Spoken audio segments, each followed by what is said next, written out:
છે. નિજાન સ્વામી સદગુરુ શ્રી દેવચંદ્રજી મહારાજે રહેતા નિજાન સ્વામી સદગુરુ શ્રી દેવચંદ્રજી મહારાજે રાજજી મહારાજની સેવાની શરૂઆત અહીંથી કરી. એટલે આ સ્થાનનું નામ રાજ મંદિર પડ્યું.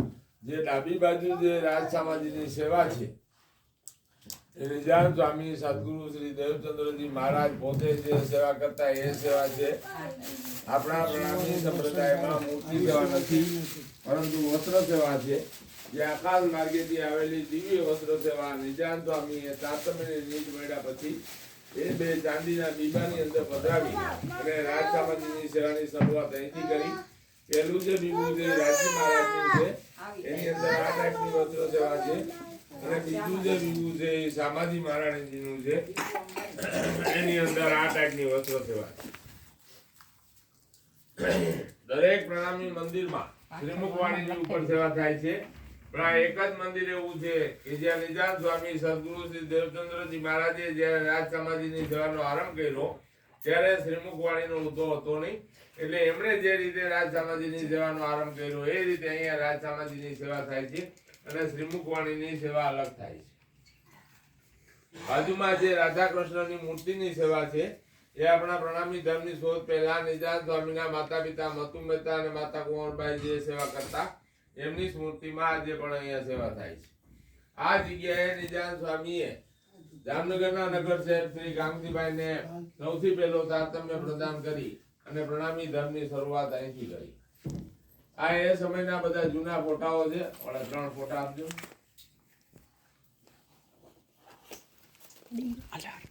ફોટો પાડ લે પછી વાંચજો.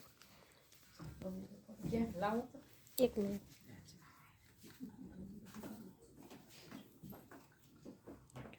અહીં ભલે જોતા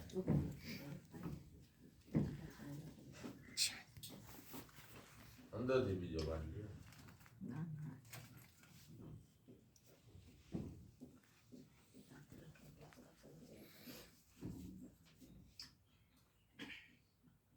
સ્વરૂપ સાહેબની સેવા છે. એમાં બધા ઐતિહાસિક ફોટાઓ છે. એમાં સામે જે પંચ જ્યોતનો ફોટો છે એ ખૂબ જ ઐતિહાસિક ફોટો છે. જ્યારે નિજાન સ્વામી આમ જુઓ ચર્ચામાં બેસતા ત્યારે એમનામાં જે પંચ જ્યોત પ્રગટ થતા. આનો ફોટો પાડવાની મનાઈ છે, ફોટો જોતો હોય તો મળી શકશે.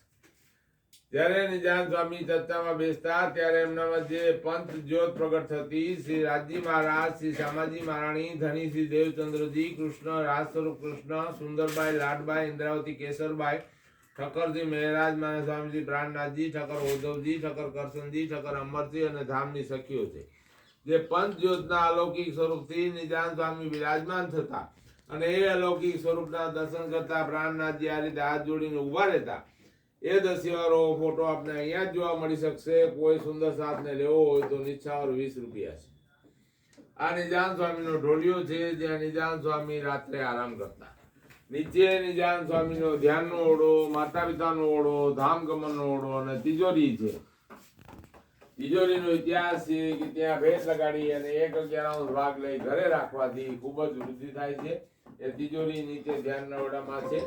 આ સ્થાન શ્રી અનંત નિજાન સ્વામી ધામ ધણી સદગુરુ શ્રી દેવચંદ્રજી મહારાજે આજથી 400 વર્ષ પહેલા બનાવ્યું, જેની અંદર 8 આવા કરિયા વાળા થાંભલા છે, 15 આવી કોતણીઓ છે, 27 આવી પૂતળીઓ છે અને 25 આવી પૂતળીઓ છે.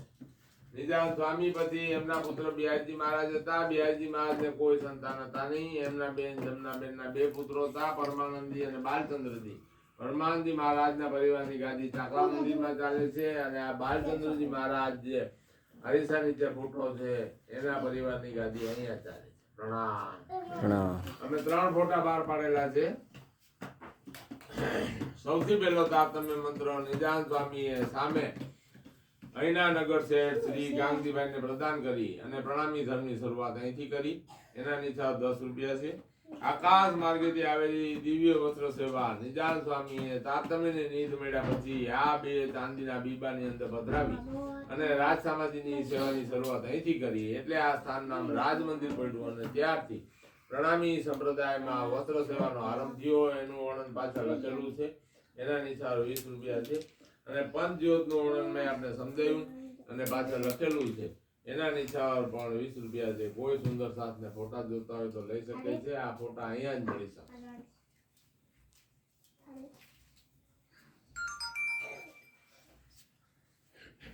આ ઈ અંદર જઈને દર્શન